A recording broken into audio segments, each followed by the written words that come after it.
So after the viewing, the buyers walk through, everything's good. They like the property. The seller can see that. I get that call. Hey, John, do you think we'll be able to up the purchase price by $5,000 just to give my mother some moving money since we're going to be relocating? All right, what's up, everyone, and welcome back to my channel. John Lewis here. As we saw earlier, we are talking about how my assignment fee shrunk from $8,000 to $3,000. So make sure that you don't count your money until you are actually walking out of the title company, really until the nice ladies at the title office call you and ask you, how would you like to receive your funds, via wire or check?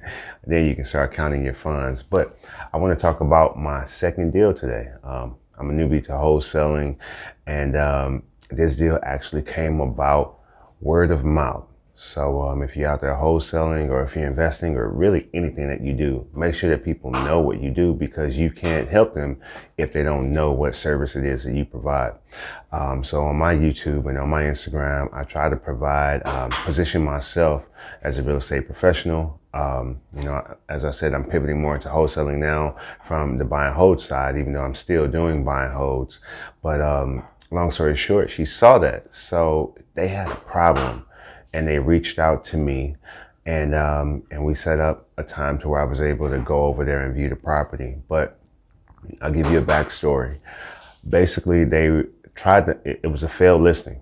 They tried to sell their house before, and they sold it even though the house needed updates in order to be able to be listed for full value. The agent that they were working with still had them list the price for full market value. So, of course, it failed, because why would somebody pay full market value for a house that's not worth that much? So I went over to the house, and again, I walked in and saw it. It was a great property, and we sat down at the table to see how we can work together, and I wanted to figure out, what's their number? What do you guys want out of this house? And they let me know what it was, 60,000, which is the top of the market there. So they were still at top of the market. And especially as an investor, I can't buy it at top of the market unless I'm buying on terms and the property still needs work. So sometime, if I'm not the best buyer for the property, I'll let you know right up front, hey, I'm not your buyer, or I may not be the best option for you. If you want to get that, here are some options. So that's exactly what I did. I said 60,000. There's no reason why you shouldn't be able to get 60,000 for your property, and here's how we're going to do it. So I actually pulled up some comps in the area, some top of the market comps. These properties had new kitchens, new bathrooms, new paint, new fixtures, new doors, new hardware, flooring was redone. And I said, hey, we're going to get that 60,000, and this is what we're going to do to the property. But they didn't want to do that. The mother was relocating to Alabama. So, and they didn't have the resources and the time, and didn't want to have to manage basically a full out rehab for the property. So I gave them some options. So if you want this 60, this is how we can do it. You can leverage me as a resource. I'll be here for you.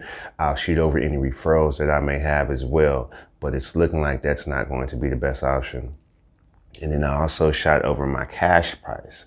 And I was at around 20 to 25,000 for the property. And we were getting there. We settled on 25,000. We left the property with me getting 25,000 approved by my partner, which I did.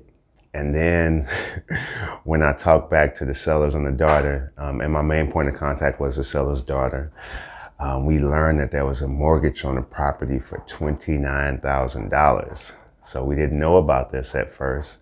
So the 25,000 wouldn't work, because they would have to bring money to the table, and they really didn't want to have to bring any money to the table. So we part ways for like a day or two.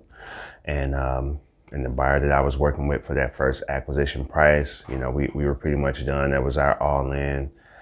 But as I mentioned, I actually knew these people. I knew that they were relocating. I knew that they wouldn't want a property sitting vacant over here in this area as well. and not that it's a bad area, but it's not just bad areas where people will go inside of your house if the house sits vacant for too long and they know that they can get in and get out, maybe grab a little plumbing here or grab some electrical wire there. I really didn't want that to happen. They actually don't stay that far from my mom. But yeah, so I ended up calling her back and I let her know, like, hey, what I can do is I can send this over to, I have more cash buyers that I work with and investors, and we can see if we can get that mortgage covered. So basically at this point, I was just, as long as the mortgage was covered, I didn't care about making a profit. I know that sort of goes against the investing Bible, but I just wanted them to get out of the situation and to be able to move and be done with the property. So with that being said, I did shoot it out, and I also positioned it to where if I would have got some pushback from buyers and some negotiation room, I priced it higher.